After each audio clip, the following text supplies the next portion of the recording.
Mark Shankar Singapore ప్రాంతంలోని river వ్యాలీలో జరిగిన అగ్ని ప్రమాదంలో సుమారు 15 నుంచి 19 మంది విద్యార్థులకి అనేక రకాల గాయాలు, 3rd డిగ్రీ బర్న్స్, ఒక విద్యార్థి ప్రాణాలు కూడా కోల్పోయారనే సమాచారం అందింది. ఆ దుర్ఘటమైన ఆ సంఘటనలో మార్క్ శంకర్ గారికి ఎక్కడ కూడా ఇబ్బంది కలగకుండా ఆయన ప్రాణాలు కాపాడిన అక్కడ ఉన్న భవన నిర్మాణ కార్మికులకి ప్రత్యేకంగా పవన్ కళ్యాణ్ గారు కృతజ్ఞత తెలుపమన్నారు. మార్క్ని హాస్పిటల్లో చేర్చి ట్రీట్మెంట్ కొనసాగుతూ ఉంది. కాళ్ళకి చేతులకి బర్న్ ఇంజరీస్ రిజిస్టర్ అయినాయి. ఎక్కువగా ఊపిరితిత్తుల్లో ఈ పొగ వెళ్ళిపోవడం, ఖచ్చితంగా 2-3 రోజులు హెల్త్ కండిషన్స్ మానిటర్ చేయాలని అక్కడున్న వైద్య సిబ్బంది పవన్ కళ్యాణ్ గారి కుటుంబానికి ఇచ్చిన సమాచారం మేరకు సేఫ్గా ఉన్నారు. అయితే ట్రీట్మెంట్ కొనసాగించాలి, ఎక్కడ ఇబ్బంది లేకుండా అక్కడ అన్ని విధాలుగా స్థానికంగా ఉన్న వైద్య సిబ్బంది వారి కుటుంబ సభ్యులందరూ కూడా జాగ్రత్తగా చూసుకుంటున్నారని సమాచారం రాష్ట్ర ప్రజలందరూ కూడా అందించమని పవన్ కళ్యాణ్ గారు చెప్పడం జరిగింది.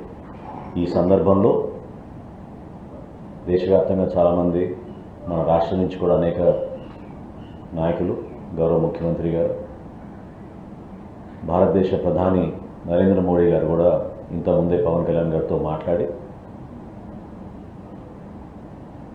మార్క్ రికవరీ గురించి తెలుసుకోవడమే కాకుండా అక్కడ ఎటువంటి ఫెసిలిటీస్ కావాలన్నా స్థానికంగా ఉన్న హై కమిషనర్కి ఆదేశాలు జారీ చేశారనే విషయం ప్రధానమంత్రి గారు పవన్ కళ్యాణ్ గారికి తెలిపారు. మనస్ఫూర్తిగా ప్రధానమంత్రి గారికి జనసేన పార్టీ నుంచి, మా పార్టీ అధ్యక్షుడు పవన్ కళ్యాణ్ గారి నుంచి ఆయనకి ప్రత్యేకంగా ధన్యవాదాలు. ఈ విధంగా స్పందించి క్లిష్ట పరిస్థితుల్లో కుటుంబానికి అండగా నిలిచినందుకు ప్రధానమంత్రి నరేంద్ర మోడీ గారికి, రాష్ట్ర ముఖ్యమంత్రి చంద్రబాబు నాయుడు గారికి మనస్ఫూర్తిగా ధన్యవాదాలు తెలుపుకుంటున్నాను. మార్క్ కండిషన్ డెఫినెట్గా అవుట్ ఆఫ్ డేంజర్, ఇబ్బంది లేదు. ట్రీట్మెంట్ కొనసాగించాలి. ట్రీట్మెంట్ అప్డేట్స్ వచ్చిన తర్వాత తప్పకుండా మీ అందరికీ కూడా మా పార్టీ వర్గాల నుంచి మీకు సమాచారం ఎప్పటికప్పుడు అందిస్తూనే ఉంటాం. NCCF MD యానిస్ జోసెఫ్ గారిని కలిసాం. రాబోయే రోజుల్లో గౌరవ ముఖ్యమంత్రి గారు ఏ విధంగా కోరారో రాష్ట్ర వ్యాప్తంగా మేము మిల్లెట్స్, అదేవిధంగా ఒక మార్పు తీసుకొచ్చే విధంగా రాగిని ఎక్కువగా మనం ప్రోత్సహించి ఆరోగ్య సమస్యలు ఎవరికి రాకుండా ఎక్కువ మంది కోరుతున్నారు కాబట్టి బెనిఫిషరీస్ అందరికీ కూడా రాగిను, మిల్లెట్స్, జోవార్ అందించే విధంగా ఒక కార్యక్రమం చేపడదామనే విషయం పైన చర్చించాం.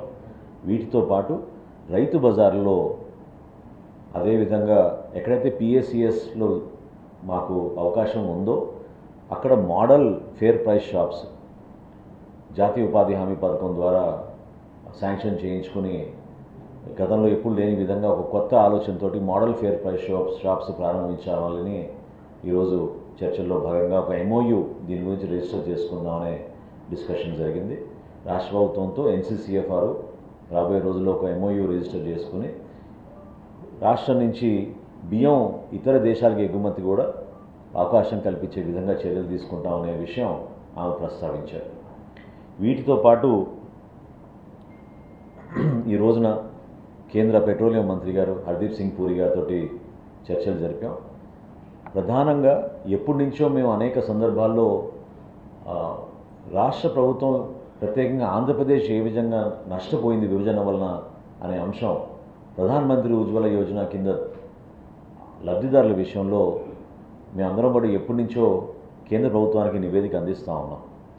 గౌరవ ముఖ్యమంత్రి గారు చంద్రబాబు నాయుడు గారు గతంలో దీపం పథకం ప్రారంభించింది ఆయన భారతదేశంలో మొట్టమొదటిసారి.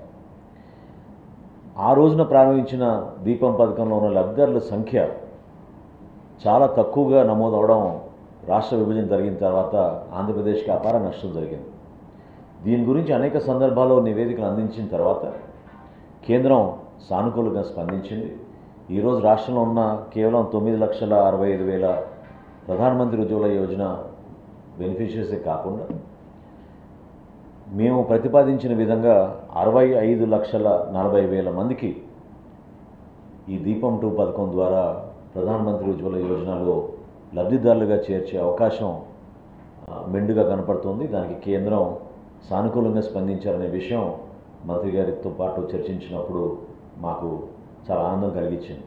రాబోయే రోజుల్లో తప్పకుండా దీనిపైన త్వరలోనే ఒక ఉన్నత స్థాయిలో నిర్ణయం తీసుకున్న తర్వాత రాష్ట్ర ప్రజలందరికీ కూడా దీన్ని అందిస్తాం. తద్వారా రాష్ట్ర ప్రభుత్వానికి సుమారు 500 కోట్ల రూపాయలు 587 కోట్ల రూపాయలు ప్రతి ఏటా మనకి దీపం 2 పథకం ద్వారా కేంద్ర ప్రభుత్వం నుంచి వచ్చే సబ్సిడీ రూపంలో మన రాష్ట్ర ప్రజలకి మేలు జరుగుతుందనే ఒక నమ్మకం ఈరోజు ఈ చర్చల్లో మాకు కలిగింది. ఈ కార్యక్రమాలతో పాటు సివిల్ సప్లైస్ కార్పొరేషన్ నుంచి మా డిపార్ట్మెంట్ నుంచి కొన్ని గతంలో ఉన్న పేమెంట్స్ రీషెడ్యూలింగ్ వీటితో పాటు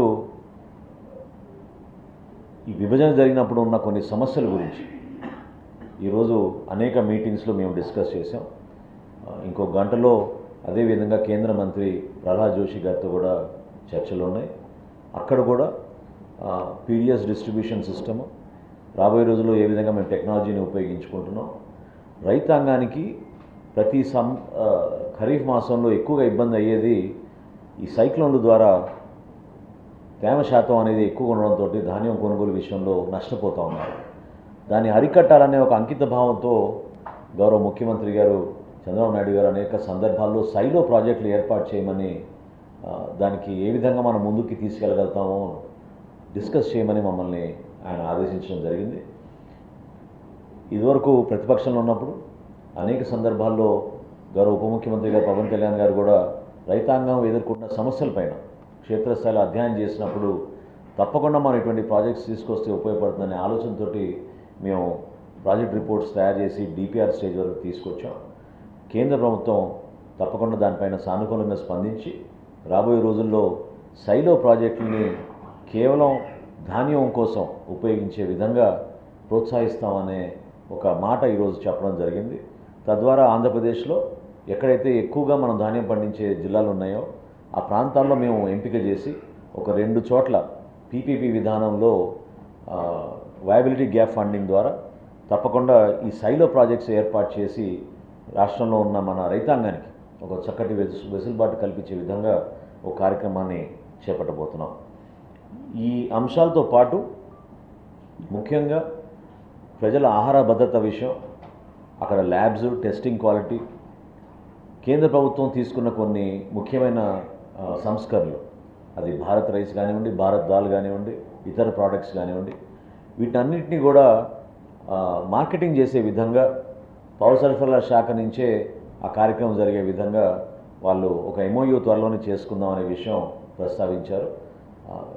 దాన్ని కూడా మనస్ఫూర్తిగా రాష్ట్ర ప్రజలకు అంకితం చేసి స్థిరంగా నిలకడగా ధరలో ఎప్పుడు కూడా మార్పులు ఎక్కువ లేకుండా అవసరమైతే ధరలు పెరిగినప్పుడు సబ్సిడీ చేసి ప్రజలకి అందించే విధంగా, అది పప్పుల విషయంలో కానివ్వండి, వంట నూనె విషయంలో కానివ్వండి, బియ్యం విషయంలో కానివ్వండి, అంతిమంగా ప్రజలకు ఉపయోగపడే విధంగా కార్యక్రమాలు చేయాలనే తపనతోటి ఈరోజు జరిగిన అనేక సమావేశాల్లో రాష్ట్ర ప్రజానికానికి మేలు జరుగుతుందనే నమ్మకం మాకు కలిగింది. దానికి ప్రత్యేకంగా కూటమి ప్రభుత్వంలో భాగంగా గౌరవ ప్రధానమంత్రి గారు నరేంద్ర మోడీ గారికి, గౌరవ ముఖ్యమంత్రి గారికి చంద్రబాబు నాయుడు గారికి, అదేవిధంగా గౌరవ ఉప ముఖ్యమంత్రి గారు పవన్ కళ్యాణ్ గారికి మా అందరి తరఫున ప్రత్యేకంగా మేము ధన్యవాదాలు తెలుపుకుంటున్నాం.